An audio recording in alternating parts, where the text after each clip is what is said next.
Listen to this podcast now on the Red Apple Podcast Network. Why is the middle class shrinking? Why are people facing an affordability crisis while marginalized individuals called informals grow in numbers? Join me as I travel the world, speaking with people living in invisibility, the leaders working to solve it, and uncovering the hard truths shaping our economy and daily reality. Download all of Red Apple Media's podcasts right now through your favorite podcast platform. Listen, all you New Yorkers. Taxi! Okay, we're looking around. This is the 77 WABC minicast. Welcome back to the Dick Morris and Doug DePiro show, sponsored by the Patriot Gold Group. When Trump took office for his second term, there was a huge focus on Elon Musk and DOJ, Department of Government Efficiency.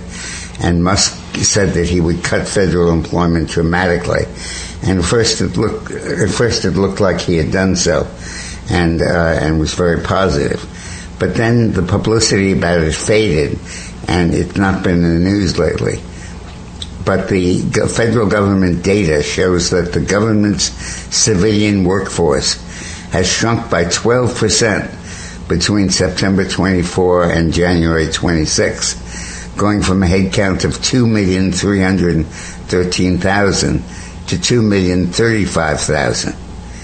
Separate data shows that the majority of the employees who left during that time did so voluntarily, like the illegal immigrants, rather than being forced out.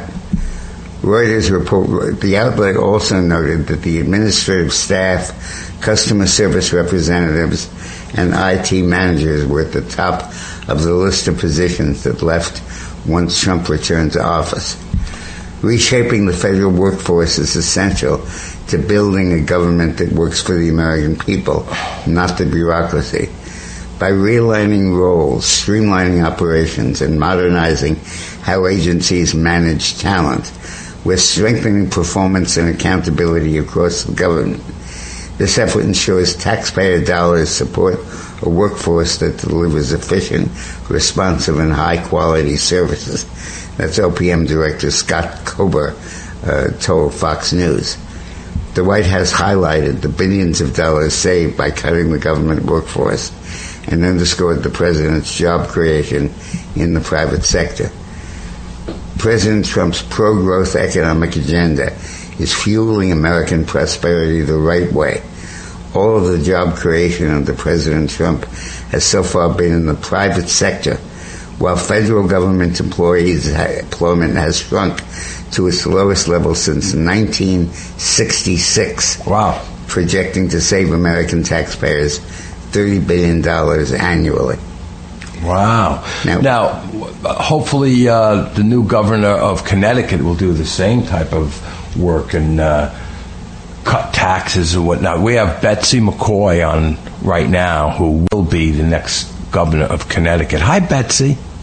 It's good to talk with you. Yes, the reductions in unessential, non-essential as they call it, non-essential federal workforce is so impressive. It is saving American taxpayers so much money and producing more. The government is so much more efficient without all that dead weight. Betsy, I wrote an ad for you, and I wanted to read it to everybody, a radio ad, to explaining how you're going to eliminate the income tax in Connecticut. Yes, it's called Axe the Tax, Dick. Axe the Tax. That's so very great. simple. I'm going to eliminate the state income tax in Connecticut. It's going to make the state far more prosperous, and it's going to make Connecticut the tax haven of the Northeast. Think Florida without the palm trees. I love it. So in this ad, all these poor, overtaxed New Yorkers, they won't have to get on an airplane. They can just get in their car and drive to a tax haven right next door. That's and beautiful. Businesses will flock to Connecticut. So the ad that Betsy and I worked on, the wife says, "How much do we owe?" And the husband says, "It's tax time, Connecticut. There's federal tax, and don't forget the state income tax here in Connecticut." And then the chorus says, "Axe the tax." The woman said, how much is that?" The guy said, well, it depends on our income. If we make $100,000 a year, that's $6,600 in state taxes. If we make $200,000, it's $13,000. Axe the tax. I love it. Axe the tax. $13,000 on top of federal taxes. Axe the tax. Well, what can we do? Axe the tax. What do you mean, axe the tax? Well, it's election time, and Betsy McCaughey is running for governor, and she wants to repeal the state income tax. Axe the tax. Repeal it? Where would the state get the money? Well, join the 340 Club. The 340 Club, what's that? Betsy's campaign is raising money to get her elected governor so she can axe the tax.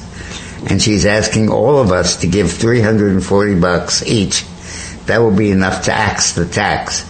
And the husband then says, count me in, $340 to save $13,000 a year. Axe the tax. Perfect. And I think we should have your hand with red nail polish holding an axe. The point is, I hope everyone listening comes to Betsy2026.com. That's all one word. BETSY2026.com. We can axe the tax. And let me tell you, $340 is a bargain compared with what most Connecticut people are paying in state income tax. Betsy, explain the $340. What's that got to do with the tax? It's the maximum amount under the law that someone is allowed to contribute to my campaign. This isn't a big money campaign. It's lots of individuals donating no more than $340, and think what you can get for that. An end to the state income tax. Axe the tax. Oh, yeah. So you're actually raising money now to axe the tax, right? That's right. I'm raising money now to defeat Lefty Lamont in November and axe the tax. And by the way, there's another issue I might as well mention because he's trying to ram it through the legislature this week. After all we learned with COVID, and no place suffered more than New York and Connecticut, the business closings, the school closings, the number of people who literally lost their lives because of all that draconian shutdown, right? Mm-hmm. Now they're trying to pass a bill in Connecticut. They call it a vaccine bill, but the most dangerous part empowers the governor to do that all again, to declare a health emergency and have unlimited authority. Unlimited authority for an unlimited amount of time. Let's get this guy out of office before he sells us into slavery. And that's just a power grab is what they do with this. That's right. It's a power grab. And one thing Americans learned, never again, never to allow the federal government and the state governments to shut us down, ruined people's businesses, destroyed their children's schooling. Terrible thing. Now, another thing, Betsy, if you want, you could talk about, I know you want to have a couple of fundraisers in Connecticut. I don't know if you want to talk about it yet, but we're going to try to have Dick Morris be there, hopefully. Oh, yes. He's my featured speaker, my man of wisdom. Featured speaker. Tell us how to give money to your campaign and to axing the tax. Thank you. Come to Betsy2026.com. That's BETSY2026.com. You can donate. You can read the plan to axe the tax. This is a pro-growth plan. It's not an austerity plan. It will make Connecticut grow. In fact, the President's Council of Economic Advisors reported on January 26th that if Connecticut eliminates its income tax, business startups will increase 25 to 27%. What a huge increase, right? 25% the first year. And the average wage earner will earn $6,700 more pre-tax. It's not just the money you're saving by not paying the tax. You're going to have a bigger paycheck to begin with, because when you axe the tax, businesses grow and more businesses come into the state, and the overall level of prosperity increases enormously. The 10 most prosperous states in the country have no income tax. And also your plan to, when you cut the tax, how you're going to pay for it. You have your plan. That's right. There isn't going to be a big hole in the budget. Mm-hmm. When you announce that you're going to zero, businesses start to move in, the overall pace of business activity increases, and the law will say every time revenue increases 5%, governors and legislators are not allowed to spend that extra revenue. They are not. Their hands are tied. They must reduce the income tax rate instead. And year by year, it will go to zero. Excellent, excellent. And now, your fundraisers, where are they going to be and the dates, or are you ready to tell us? Well, you come to my website, Betsy2026.com. They're all listed there. We'd love to have you because this very famous man, Dick Morris, President Clinton and President Trump, will be speaking. Fireside chats with Dick Morris. Isn't that wonderful? That's great. Meet and greet with Dick Morris. No fire. Betsy, I think it's important to tell people that this is a fundraiser very different from any other campaign fundraiser you're going to be invited to. First of all, we can only soak you for $340 because that's the maximum permitted by state law. So we're referring to it as a $340 club. Right. You give $340, Betsy gets elected, and we stop the state income tax. Right. That's right, and bring prosperity to the state. And secondly, we're going to dedicate all of the effort to repealing the income tax. That's right. This is a fundraiser that will actually end up saving you money. Right.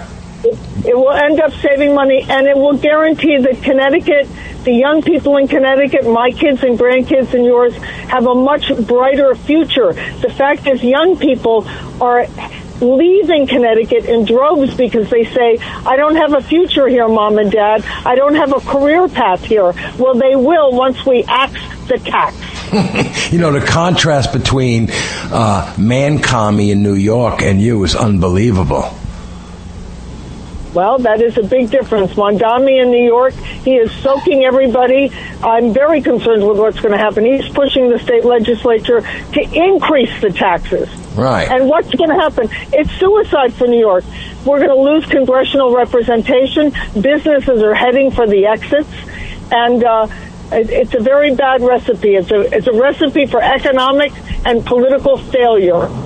So we have to get your funds soon because you only have another month or so to build up these funds. Is that correct? That's right. I urge everyone listening, and you have such a big audience, Dick, come to Betsy2026.com. You can read my economic plan. It's really there, rock solid, on how to axe the tax and bring business prosperity to Connecticut. Shockingly, Connecticut ranks 48th out of 50 states. New York is dead last, but Connecticut is pretty close. Hochul and Lefty Lamont, the governor of Connecticut, are in a foot race to see who can run the worst state. Oh my God, that's their contest. That's right. That Hochul's ahead, but Lamont's pulling up on her. I call it Jokel. That's right. But eliminating the income tax is the most effective way to turn a failing state's economy around. There's no question about it. The president's economic advisor, Steve Moore, who you know is very much behind this plan, Steve Moore says, don't go for all the other taxes yet. Start with the income tax. Right. And that's exactly what the very sage Dick Morris told me as well. You know, just the incentive of people to move out, there's incentive to move back or to move into Connecticut when you're governor. And especially absolutely. Since Hochul, corporate CEOs, 52% of corporate CEOs say they will move their company for a better tax deal. And when you look at a map of the United States, those CEOs are heading to the states that have low or no income tax. They're moving out of places like New York, Connecticut, and California, and they're moving towards states like South Carolina, Kentucky, that are eliminating the income tax. Is McMahon still there? You know, the wrestling business, in Connecticut? Yes. He is still located in Stamford, Connecticut. Right. But it's a struggle, to use a pun. It's a struggle to keep wrestling or any other business in Connecticut. We've got to fight hard. So the best way to fight is to eliminate the... very competitive environment across the United States, and unfortunately, Lefty Lamont has his head in the sand. Really? So, and bear in mind that Connecticut is located right next to New York, New Jersey, and there's Connecticut and Massachusetts. So right. We will it's be right in the middle payment. of this high tax environment. And if there's a state, Connecticut, that doesn't have the taxes, everybody always wonders why Connecticut went from a booming economy in the 1960s and 70s to being a basket case today. And the answer is that Lowell Weicker imposed an income tax. What year was that, Betsy? 1991. That was the beginning bit of the death spiral. That income tax put Connecticut into a death spiral economically. And in fact, Weicker had just been defeated by the Connecticut voters in the primary for the Senate. So many people feel that this was essentially an act of revenge by him on the people of Connecticut, and certainly worked out that way.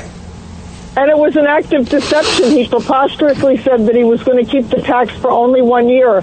And of course, the very wise Ronald Reagan once said, there's nothing more permanent, more eternal than a government program or a government tax. Ronald Reagan, he was amazing. Well, Betsy, I wish you all the credit in the world, and please go to Betsy, BETSY, 2026.com. Thanks a lot for coming on. Thank you so much, Betsy. My pleasure. Your show is a public service. Thank you. Rural Americans deserve access to the best our nation has to offer, especially when it comes to healthcare. Across every state and every community, America's rural hospitals are the first line of defense, protecting our families, neighbors, and loved ones. No matter where you live, hospital care doesn't clock out. They're there 24 hours a day, 7 days a week, 365 days a year. Each year, America's over 5,000 hospitals care for millions of patients, providing 24/7 emergency care, delivering babies, cancer treatments, and other life-saving care that patients rely on. Behind every one of those patients are doctors, nurses, and caregivers working tirelessly to keep people healthy and safe. Hospitals are our community's lifelines. They employ our neighbors and keep our families' health. But now, some in Congress are threatening access to care. Tell Congress, protect patient care to keep America strong. Don't cut rural health care.